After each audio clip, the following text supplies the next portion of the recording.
we deliberately say it's an assistant because we, truly believe that the human creator is and should be in the driving seat when it comes to creativity.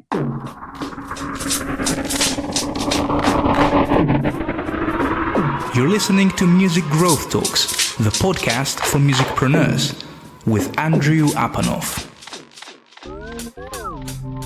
Hello everyone, Andrew Apanov here with the new edition of Music Growth Talks. On today's episode, we're going to look into some fascinating technology designed to help songwriters among you. We looked into one example of what artificial intelligence can do with music generation, music creation, a couple episodes back. You can check out my interview with the Mulbit founder in episode number 129. And today the app in the spotlight is Amadeus Code, which is not created for listeners at all. It's a songwriting assistant, so it's created specifically for creators, for songwriters.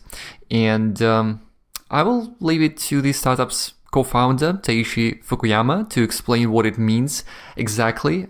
He does a great job explaining what Amadeus Code is, and just listen to the episode in full for some really cool insights and overview of AI in music. And I would love to hear your thoughts in the comments as well.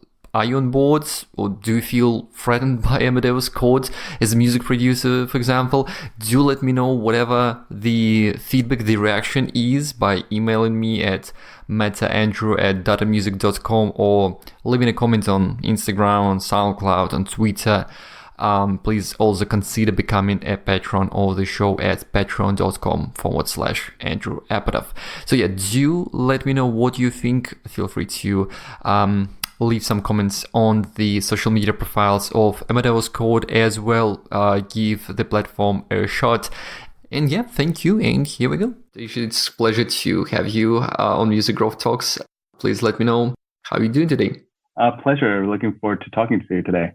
I want to start with a question which might be a bit too global to cover on one episode. There are panels hosted on Music Conference about that matter, but it's something that a lot of our listeners are interested in, and you are clearly biased when it comes down to artificial intelligence, machine learning, all that stuff in the context of music. But where do you think we are these days in the music industry, in the world of music creation with AI? Is it like machines are taking over producers, and there is a real chance that some music creators will lose their jobs in the licensing areas or whatnot? Or it's actually something that you think may help the creatives do better music? That's a great question. And I think in terms of where we're at, in terms of how useful or how complete it is, in terms of how AI can, in its ability to create music. For example, if you take the example of a self-driving car, it's often referenced to have like 5 levels, level 5 autonomous vehicles being like completely self-driving. And if you think about it, it took many years to get there. You'd have to have systems that understand when there were pedestrians, or how to turn the steering wheel and when to pump the brakes. And I think in that context, we're probably something only in like level 2 or 3. Just recently, music AI companies are beginning to pick fields on where to specialize. For example, we at Amadeus Code specialize in creating top-line melodies on top of chord progressions. And in the grand scheme of the completely self-driving car, that might be just the steering wheel, for example. Even at the end of the day, when we reach level 5, and if the AI can complete a whole song, and that's, I think, pretty far off from now. Yeah. I mean, considering that, there's lyrics involved, and let's say if we're bringing a singer, is it going to be an artificially, like a Vocaloid involved?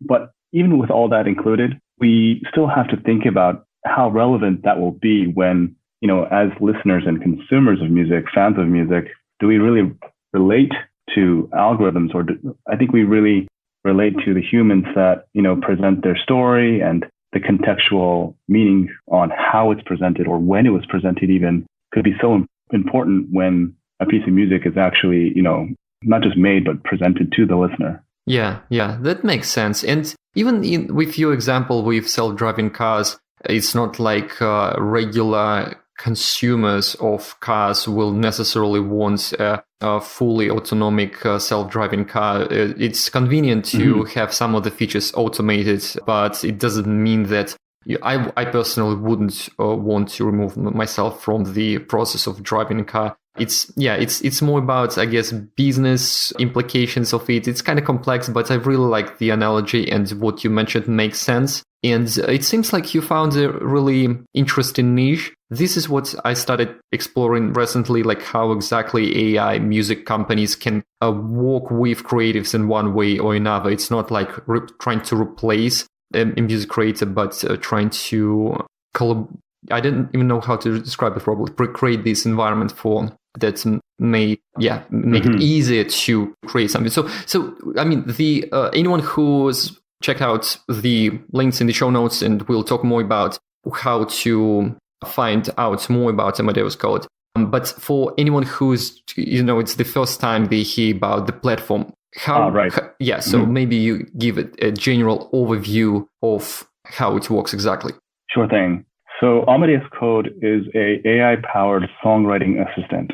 And we deliberately say it's an assistant because we, truly believe that the human creator is and should be in the driving seat, should hold the steering wheel when it comes to creativity. And what we have made is we have an iPhone app out in the App Store right now. Users that download it can use it for free. And in it comes preloaded with several thousand chord progressions inspired by some of the songs that you may know, or for some even classical, like a wide variety of songs. And then our AI can basically generate top-line melody ideas on top of it.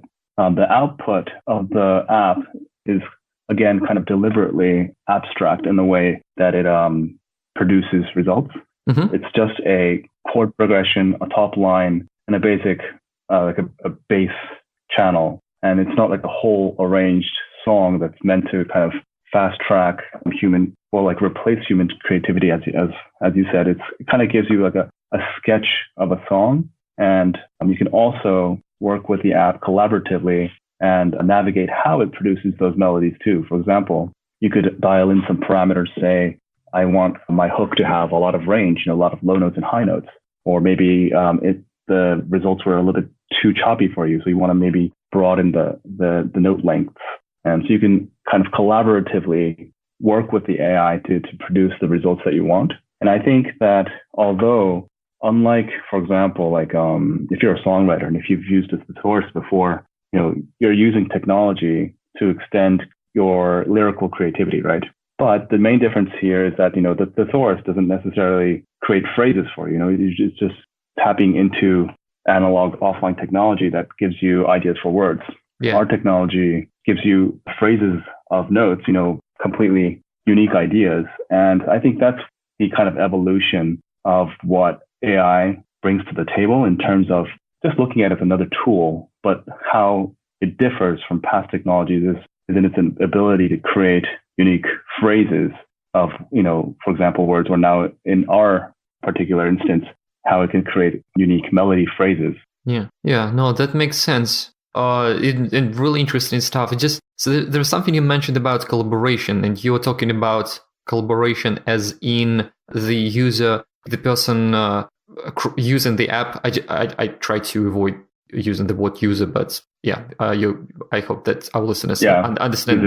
Maybe that's not exactly how you kind of treat your audience. So the AI and the app, does it replace the human interaction, or is there a way to get feedback from other people, for example? So how does it work specifically here? Because one of the most exciting things about music creation has been, the jams and just working with other musicians and songwriters, collaborating. Oh, so you're not exactly trying to replace that, I imagine. Not at all. And let me also, before I even dig into that, add that my three co-founders are all musicians. We've all produced for some of the top Japanese and Korean artists on major labels here. Have, I think, 55 number one hits with the platinum disc in our records. Wow. And my two co-founders are Berklee music alums. So we're have a strong background in music creation, production, and music industry in general. That said, like once you download and play with the app, I think you'll realize that, the app can endlessly produce ideas for you. And it's really, when it comes down to which idea you select and decide to work with or work on top of, that in itself is a very creative process, right? And for example, like we could create a demo sketch song the app produced, but no other person would have maybe chosen those combination of melodies that the app produced too. So I think there's an element of creativity that's very unique to the human, quote unquote user, musician, artist that uses the app collaboratively. Right. Yeah, no, that makes sense. I hear your point.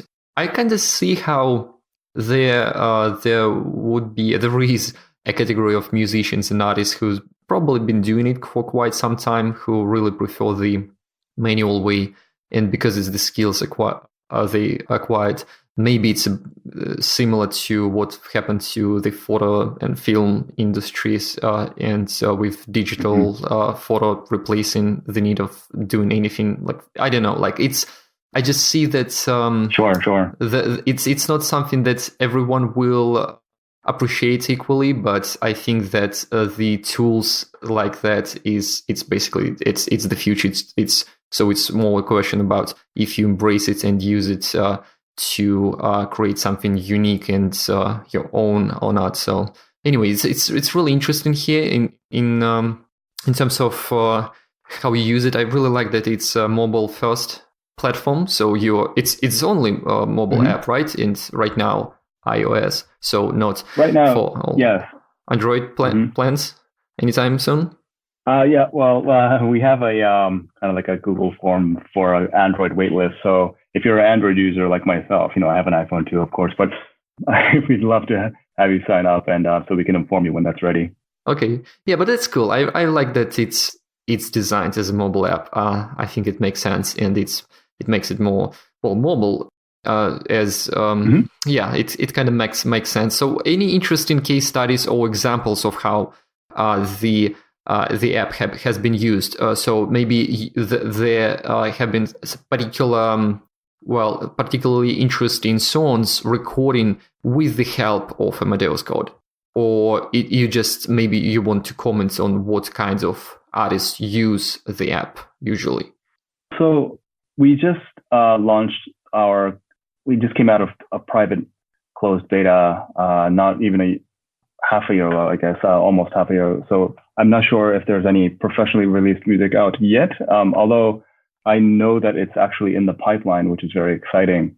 But in terms of kind of case study, this might be an interesting one. So we kind of frequently create our own internal demos from the app. You use the app to compose a sketch of a song, and then work with our internal musicians to try to create into a quick song demo, with a singer. And when we did this for the first time, the app created, we thought, an interesting idea, a decent enough song to flesh out. And then we had the singer in the booth, and then the singer was asking us what the song was about, and then we realized, without a human creator behind it, there was really no story to tell. Yeah. And then, it seems like a very obvious thing, but like when you're actually in that moment and you're in, the studio trying to direct vocals for a song that, that really didn't come from a human origin, it was a very unique kind of epiphany, almost, like to realize how, in order to create sound recordings or perform something, we need that guidance, that contextual meaning behind that performance in order to actually start. And I think that really strikes the core essence of why, we feel, it's so, how humans are uniquely able to create something, and how, it feels foreign for a machine or an algorithm to take part of it. But I think at the end of the day, again, as much as we love to, be highlighted by different people to see what the capabilities of AI are, at the end of the day, it's a matter of us being another tool in the creator's kind of toolkit. Yeah. And going back to your story about, question about will it be adopted or not, I think it's a matter of if the creator can, find a use case for it, they will. And we think that it just, as the creators of the tools, we believe that it's important to leave some blank space in that kind of canvas for the creator to fill in their own creativity, rather than trying to produce a fully produced track or arrangement that leaves no space for extra creativity. Yeah. No, that's I hope clear to everyone listening to us right now. So it's not like you get ready to use backing track out of the app and you just it's like everything is recorded for you, and it's this. I really like how you position it as a tool in a toolkit for that a creator can use if they want to. So it's, to me, makes a lot of sense. And just the technical kind of question to anyone interested in giving it a try. So how exactly the business model works, and so I know that it's right there on the website, sure, but I would like to hear your comment on that. So the app is free to download, and then you can use all of the functionality that's available in the app. And the only thing that's behind the paywall is when you want to export files from the app. And when you export files, you can get the MIDI files and the audio files. And basically, it's kind of like a convenience to have the MIDI files exported, opposed to if you want to, try to copy it by ear and maybe program it into your DAW by yourself. So if you just wanted to take that hassle away, it's $1.99 to export those files. And if you want to do unlimited exports, there is a subscription, and it's $9.99. Yeah, makes sense. Very straightforward, I guess. So yeah, that's cool, and seems reasonable. So yeah, I mean, we're linking to everything in the show notes, and to the website and the social media profiles. Yeah, I guess it kind of covers it. It's just that if you really want to understand it better, I would just recommend anyone interested in just give it a try. It's good that you have a free version where it's possible to play around, mess around with the app without necessarily paying for anything if you don't want to export. So that's good. And maybe you have any kind of recommendation to the new artists who are yet to try Amadeus Code out yet. So any particular just tips, hacks, or just anything that might come handy in the first days of using the app? Yeah. So again, we have a couple AI settings that you can dial in to get different types of results from the top line melodies. Not just that, you can also play around with the whole tempo of the chord progressions themselves.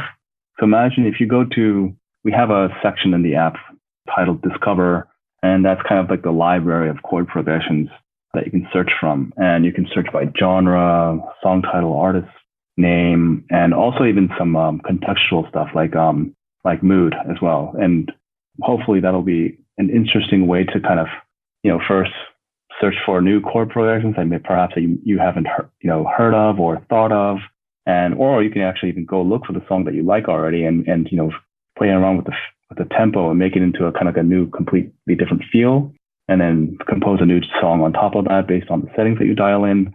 And we hope that there's some interesting stuff in there for you to get started to kickstart some new ideas, some new inspiration for songs.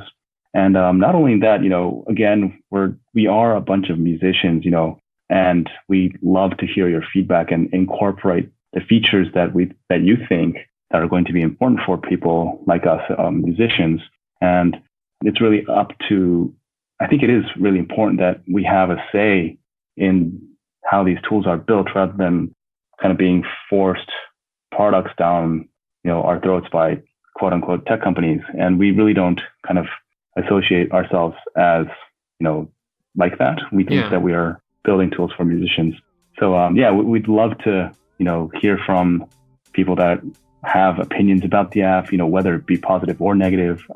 We totally understand that there's, a side of hostility, even like force technology like this. And we feel like, we're breaking new ground every day, listening and talking, and by, with the opportunities like these, even to further what we're doing.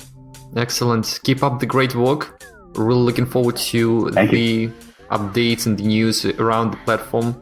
I've been keeping an eye on the announcements and know that you've been adding some new features, which we didn't go into detail, here on this episode. It may not be as relevant to new users because they will just be exposed to all these new features right away. But so keep up the good work, and thank you for sharing these cool insights on potentially the future of music creation. So really appreciate it. It was a pleasure. Thank you, Andrew.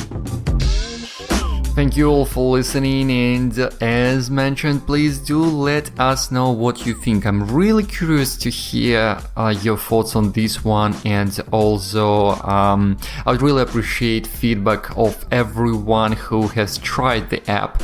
It's relatively new. The founders of the app are looking for feedback, and I'm honestly interested to see some case studies coming from the listeners of Music Growth Talks. Check out the show notes at dotedmusic.com, musicgrowthtalks.com, where you can also subscribe to the podcast if you haven't yet. So you can find a link to the post about these episodes with all the links to Amadeus Code, social media profiles, and all that good stuff. But really, just AmadeusCodes.com is the website for the app. Remember that for now it's available on the App Store for iPhone only, but as you heard, they're going to release it for Android platform as well. For now, all of you iPhone owners, songwriters, give it a try and let me know what you think. So thank you a lot for listening, and stay tuned, stay subscribed. We've got a lot of new episodes being recorded. Like this week I'm doing 2 interviews, and there is a bunch of good stuff. I've had some difficulties getting new episodes out regularly, or as regularly as I'd like to, but it's a bit of a summer vibe and some travels and just overall business, but I'll do my best to get back on track, and we are working on some cool updates across our platforms as well, and I'm going to start sharing something on my Patreon page later this summer as well. But anyway, just check it all out. Stay subscribed. Thank you a lot for listening to the podcast, and until next time. You've been listening to Music Growth Talks with Andrew Apanov. Find more episodes and subscribe at musicgrowthtalks.com.